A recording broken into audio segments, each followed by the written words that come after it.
Welcome to Booze News, where I talk about real-world stories related to booze. Today, I'm going to talk about Kentucky giving away giant stop sign-shaped whiskey-flavored lollipops. Stick around for Booze News.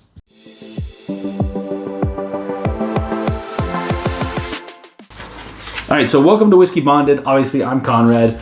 Today, we've got a new segment that we're going to try on called Booze News. And with me today, I have my wife, Joanna. She does not know what these stories are. I pulled real stories off the internet. These are true from major news sources, not from the National Enquirer.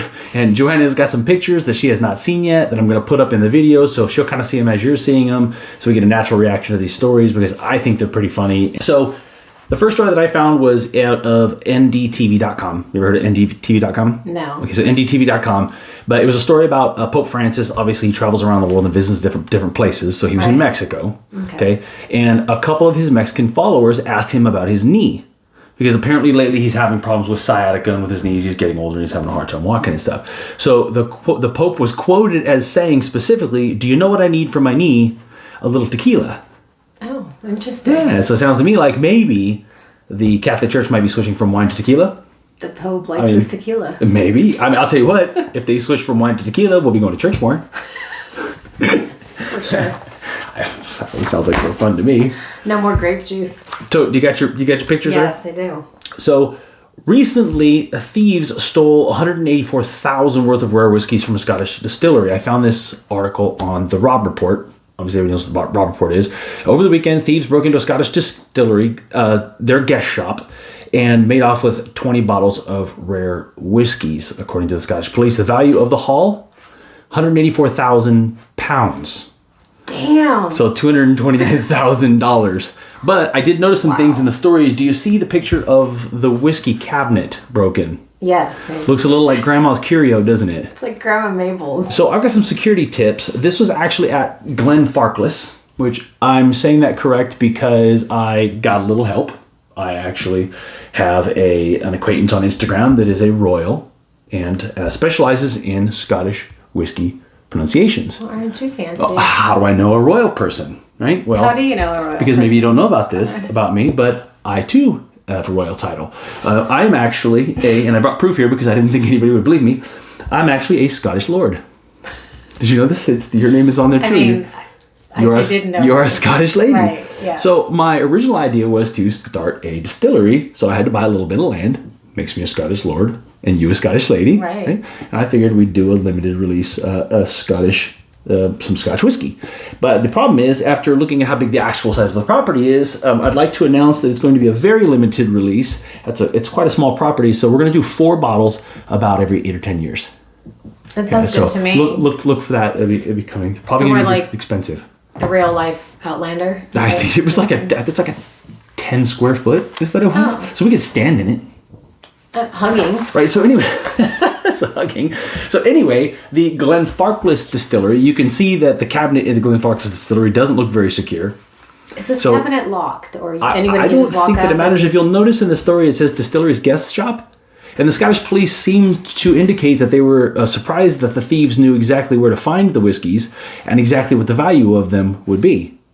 How is that a surprise? I'm going to guess that they knew that because it was in a display case, probably with the ages and values of the individual whiskeys Notice in the photo, display case. It looks like it's literally right by the entry door. Yeah, it doesn't look super secure. Window or something right there. The other picture that you'll notice that I sent you is of a Scottish police car. Oh, nice. I'm going to say that that's probably not much of a deterrent.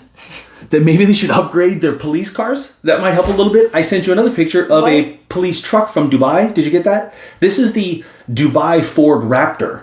I think maybe if the Scottish police got a few more of these and a few less of those little funny checkered wagons. That's serious. That's badass right there. Maybe they would. I think you could chase somebody down in that. Well, it might deter a little bit of crime. Maybe. I don't know, maybe.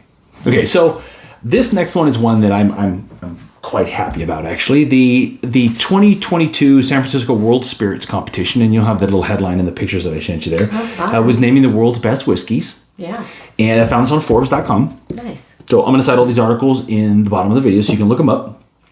The round for pure pot still Irish whiskey, there were 2 finalists, and they were both Redbreast. You love red breast. I love red breast, so that's why I bring this up, obviously. So one was the 27-year-old, and the other was, kind of a surprise, the 12-year cask strength. Where have we heard that before? Where have we heard that the 12-year red breast cask strength is really good? Wait, did you hear it on Whiskey Bonded? I did hear it on Whiskey Bonded. This was actually in my 7 best whiskeys. That's right. That's where I saw it. I feel like Forbes is validating my whiskey taste. Maybe I do know what I'm talking about. Interestingly enough, the finalist for the best of class blended Irish whiskey was, all by itself, the Jameson 18, specifically the Bow Street Cask Strength Edition. So I heard before. I'll put a link to the video in post there, so you can link over to my 7 Irish whiskeys that you need to own. I'll give you a hint. These are 2 of them. I mean, maybe. That Jameson, they've got it. That's what I said. It's fantastic stuff. Yeah. You guys can see that in the other video, but that is a must own.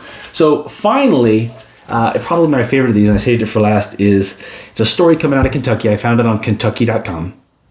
And it is basically the headline, you have it there, says, Neighbors Fighting Buffalo-Traced Expansion Cite Whiskey, Fungus, and Property Values and Traffic.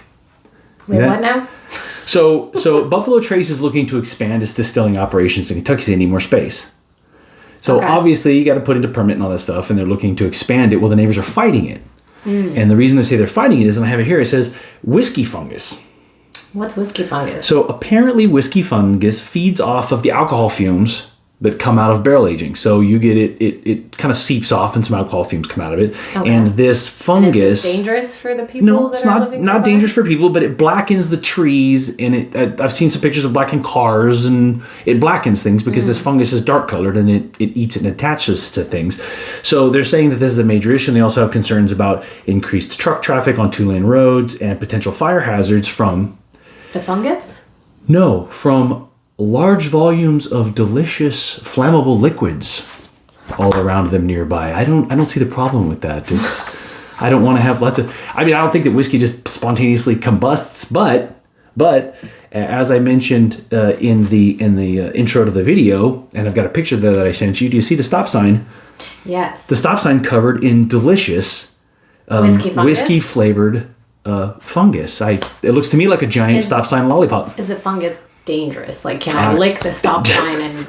I'll have to look into it and get back to it. I just gotta imagine that if it's feeding off of whiskey fumes, it must taste like whiskey. I'd be the only person running around licking the stop signs. But it looks like there's plenty of it. I mean, it looks delicious. Look I wouldn't mind having a stop sign at, in our neighborhood covered in whiskey fungus. I'd cover anything in whiskey. It kind of makes me wonder if we have a potential fire hazard with all of this flammable liquid around the house.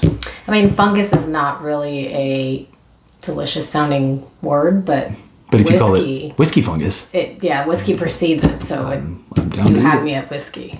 So thanks for tuning in. This is our first edition, hopefully the first of many, of Booze News.